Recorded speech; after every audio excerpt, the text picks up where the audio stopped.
Hello students, आपके सामने एक मेथड लिखा हुआ है which is midterm splitting method. और इस मेथड का यूज़ हम करते हैं किसी सेकेंड डिग्री पॉलिनोमियल या फिर क्वाड्रेटिक इक्वेशन के रूट्स या फिर फैक्टर्स को फाइंड करने के लिए। तो आपके पास एक क्वाड्रेटिक इक्वेशन या फिर सेकेंड डिग्री पॉलिनोमियल लिखी हुई है, तो कैसे इस मेथड का यूज़ करके हम इसके फैक्टर्स निकाल सकते हैं, चलिए देखें। सबसे पहले आप क्या करेंगे, ये जो 6x² है इसको इस 6 ये जो 6 है इसको इस 6x² से क्या करेंगे, आप मल्टीप्लाई करेंगे।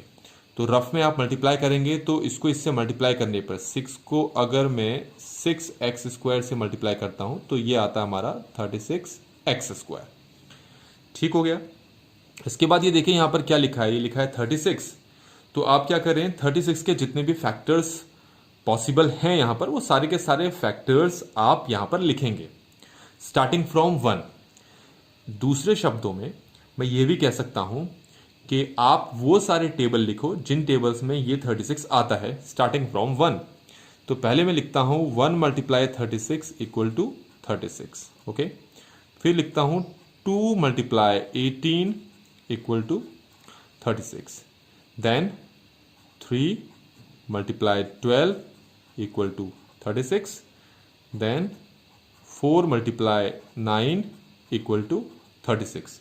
अच्छा, इसके बाद जो अगला नंबर होगा वो होगा 9 × 4 = 36, पर वो मैं नहीं लूंगा क्योंकि वो इसी का अपोजिट है। ऐसे ही अगला होगा 12 जो कि इसका अपोजिट है, अगला 18।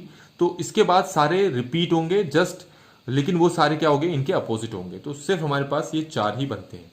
अच्छा, अगर मैं यहां पर x लगा दूं और यहां x लगा दूं तो ये x² हो जाएगा। ऐसे ही यहां पर x और यहां x लगाने से अब 2x × 18x कितना हो जाएगा, 36x²।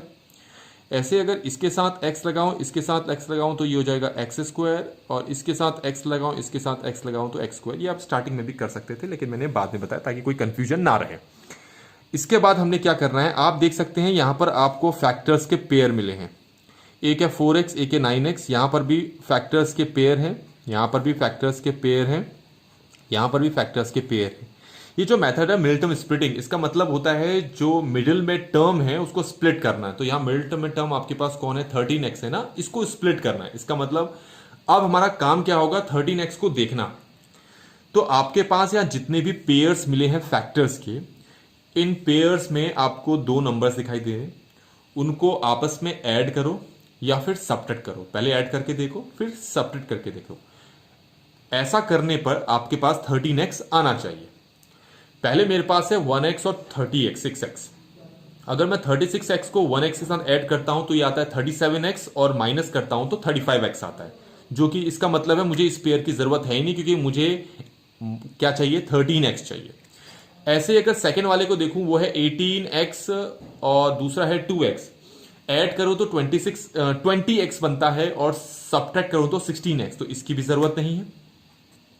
अगला है 12x × 3x। तो एक 12x एक 3x से ऐड करूंगा तो 15x आएगा और सब्ट्रैक्ट करूंगा तो 9x आएगा, तो इसकी भी जरूरत नहीं है। लेकिन अगर इन दोनों को देखो तो अगर इन दोनों को मैं ऐड करता हूं तो क्या बन जाता है, 13x। मतलब 9x + 4x क्या बनता है आपका, 13x। तो आप क्या कर दो, इस 13x को रिप्लेस कर दो किससे, 9x + 4x से। देखो ना, 13x को आप इससे रिप्लेस कर सकते हो क्योंकि इसके बराबर है। तो ये हमारे पास अगला स्टेप है कि 13x की जगह हमने लिख लिया 9x + 4x + 6। तो इस तरीके से हम अब दूसरे स्टेप पे पहुंच गए हैं। पहली इक्वेशन लिखी है, then we have this step. अब आपको क्या करना है, आपको इन दोनों के फैक्टर्स चाहिए और इन दोनों के फैक्टर्स मतलब इन दोनों में से आपको कॉमन निकालना है, इन दोनों में से भी आपको कॉमन निकालना है। कॉमन का मतलब है जो नंबर आप निकालोगे वो इन दोनों का फैक्टर होगा। पहले नंबर देख लें, यहां 6 है और 9 है, दोनों का कॉमन फैक्टर कौन है, 3। HCF कहते हैं जिसको, हाईएस्ट कॉमन फैक्टर। तो 6 और 9 का कौन है, 3, तो 3 आ गया। x² और x का कॉमन फैक्टर कौन है, हाईएस्ट मतलब x है। तो मतलब इन दोनों में से कॉमन क्या निकल रहा है, 3x। तो बचा क्या, वो लिखते हैं इस ब्रैकेट में। यहां से 3x जा चुका है तो क्या बचा, 2x प्लस 9x में से 3x जा चुका है तो क्या बचा, 3। एक चीज याद रखें, वापस जब आप उसको मन में अपने माइंड में मल्टीप्लाई करें तो ऐसा ही बनना चाहिए, तभी आपको रहेगा कि भाई आपने सही किया। प्लस अब इन दोनों में देखो, क्योंकि यहां x है और यहां नहीं है, इसलिए x तो बाहर नहीं आ सकता, कॉमन नहीं आ सकता। तो हम नंबर में देखते हैं, ये 4 है और 6 है। 4 और 6 का हाईएस्ट कॉमन फैक्टर क्या है, मतलब बड़े से बड़ा वो नंबर जो इन दोनों को डिवाइड कर दे, दैट इज 2।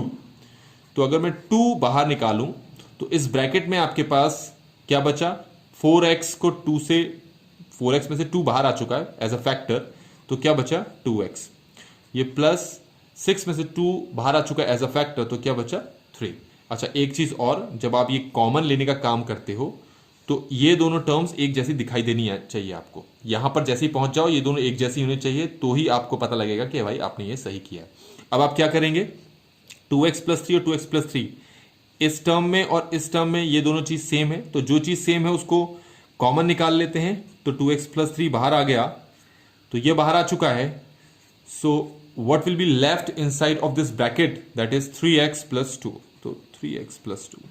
तो इस तरीके से हमने क्या किया, हमने इस पास एक क्वाड्रेटिक इक्वेशन या 2 डिग्री पॉलिनोमियल दे रखी थी, तो हमने इसको सॉल्व किया, हमारे पास ये आ गया। इनको कहेंगे इनके फैक्टर्स।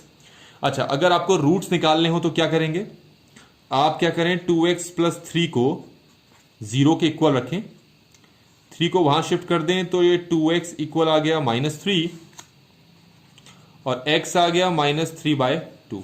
तो ये हमारे पास x की वैल्यू आ चुकी है। ऐसे ही अगर यहां से निकालना है तो ये 3x प्लस 2 को आप 0 के इक्वल रखोगे, 2 को यहां शिफ्ट करोगे तो 3x किसके इक्वल आएगा, -2। तो x की वैल्यू कितनी आ गई, -2/3। तो इस तरीके से हमारे पास यहां पर भी x की वैल्यू निकल गई। तो x की इन वैल्यूज को तो हम क्या कहेंगे, इनके इसके इस क्वाड्रेटिक इक्वेशन के रूट्स, और इसको क्या कहेंगे, इसके फैक्टर्स।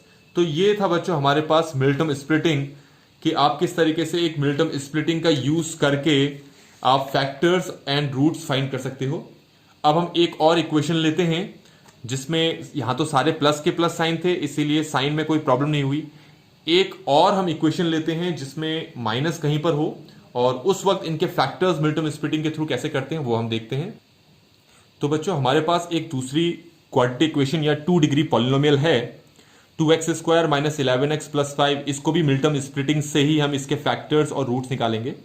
तो वही तरीका अप्लाई करते हैं। पहले 5 को 2x स्क्वायर से मल्टीप्लाई करो, 5 को मल्टीप्लाई किया 2x स्क्वायर से, कितना बन गया 10x स्क्वायर। अब 10 के जितने फैक्टर्स बन सकते हैं वो सारे के सारे फैक्टर्स बनाएंगे स्टार्टिंग फ्रॉम 1। तो 1 मल्टीप्लाई 10 होता है हमारे पास 10, एंड 2 मल्टीप्लाई 5 हमारे पास होता है 10। इसके अलावा 5 मल्टीप्लाई 2 भी होता है, पर वो इसी की कॉपी होगा, जस्ट अपोजिट नंबर्स होंगे, मतलब 5 यहां होगा 2 यहां होगा, तो उसको लेने की जरूरत नहीं। इन अ सिमिलर वे 10 मल्टीप्लाई 1 भी 10 होता है, उसको भी यहां लेने की जरूरत नहीं है। अब अगर मैं यहां x लगाता हूं, यहां x, तो ये क्या हो जाएगा x स्क्वायर, यहां पर x, तो यहां पर क्या हो जाएगा x स्क्वायर। अब आपके पास एक पेयर ये है और दूसरा पेयर ये आ गया। अब आपको इन पेयर्स को ऐड या फिर सेपरेट करना है, ताकि आपको क्या मिल जाए 11x। यही तो नाम है मिल्टन स्प्लिटिंग। तो 11x की जगह क्या लिखेंगे, देखिए जरा, अगर मैं 10x को 1x के साथ ऐड कर दूं तो मुझे क्या मिल रहा है 11x। तो इसका मतलब क्या है, you will replace this 11x by 10x plus 1x. So in this way you will write, okay, here you will apply brackets just because outside there is a minus sign. So when you will put these two terms here, means 10x plus 1x, then sign will be changed. Okay, so it is plus 5. अब आप क्या करेंगे, you will open the bracket and 10x will get minus sign and 1x will also get minus sign.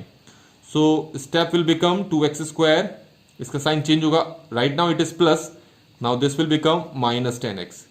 Here plus sign we have, 1x के आगे plus sign है, तो जैसे bracket open करेंगे ये माइनस इस प्लस से मल्टीप्लाई होगा, तो माइनस 1x प्लस 5, ये हमारे पास हो गया। अब वही तरीका, इन दोनों के हमें कॉमन फैक्टर्स निकालने, मतलब कॉमन निकालना है। नंबर में 2 कॉमन आ जाएगा, और x स्क्वायर और x से तो क्या कॉमन आ जाएगा x, तो यहां से 2x बाहर आ चुका है तो सिर्फ x बचा, इसमें से 2x बाहर आ चुका है तो 5 बचा। अब ध्यान रखना, जब इन दोनों में से आप कॉमन ले रहे हो तो 1 कॉमन आएगा, दैट इज ऑब्वियस, क्योंकि यहां 1 है यहां 5 है, 5 1 जा 5, तो दोनों का कॉमन फैक्टर क्या है 1 है। अच्छा एक चीज और, ये माइनस, यहां पर जब भी माइनस होगा इस माइनस को आप बाहर रखोगे, और चाहे यहां प्लस है तो प्लस लिखोगे, माइनस है तो माइनस लिखोगे। अब इन दोनों कॉमन फैक्टर है 1। अब जैसे ही तुमने माइनस बाहर लिखकर ब्रैकेट लगाया, it is obvious that the sign of both, मतलब 1x एंड 5, इन दोनों के साइन क्या हो जाएंगे, चेंज। अभी 1x के आगे साइन है माइनस, तो अब क्या हो जाएगा प्लस, 5 के आगे प्लस है तो क्या हो जाएगा माइनस। इस कंफ्यूजन को दूर करने में मैंने एक चीज और समझाई थी, यहां पर अगर x प्लस 5 आ रहा है तो यहां पर भी आपका x प्लस 5 आना चाहिए।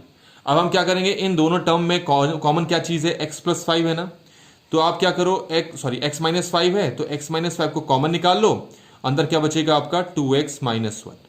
तो इस तरीके से हमने 2x square minus 11x plus 5 के दो फैक्टर्स निकाल लिए, एक है x माइनस 5, दूसरा 2x माइनस 1। अब अगर मैं x माइनस 5 को 0 के इक्वल रखता हूं और 5 को वहां शिफ्ट करता हूं तो x की वैल्यू 5 आ गई, which is the one root of this equation. दूसरा आपके पास फैक्टर आया था 2x minus 1, if I put this 2x minus 1 equal to 0, so x will become 1/2, so in this manner we have the second root of this equation. So finally हमने समझ लिया कि what is Milton splitting method and how this method is applied on a particular quadratic equation और 2 degree polynomial. सो ये video मैं यहीं पर finish करता हूं। अगर वीडियो आपको अच्छी लगी हो तो वीडियो को लाइक जरूर करें, चैनल को सब्सक्राइब करें, अपने दोस्तों के साथ शेयर जरूर करें। थैंक यू सो मच, जय हिंद।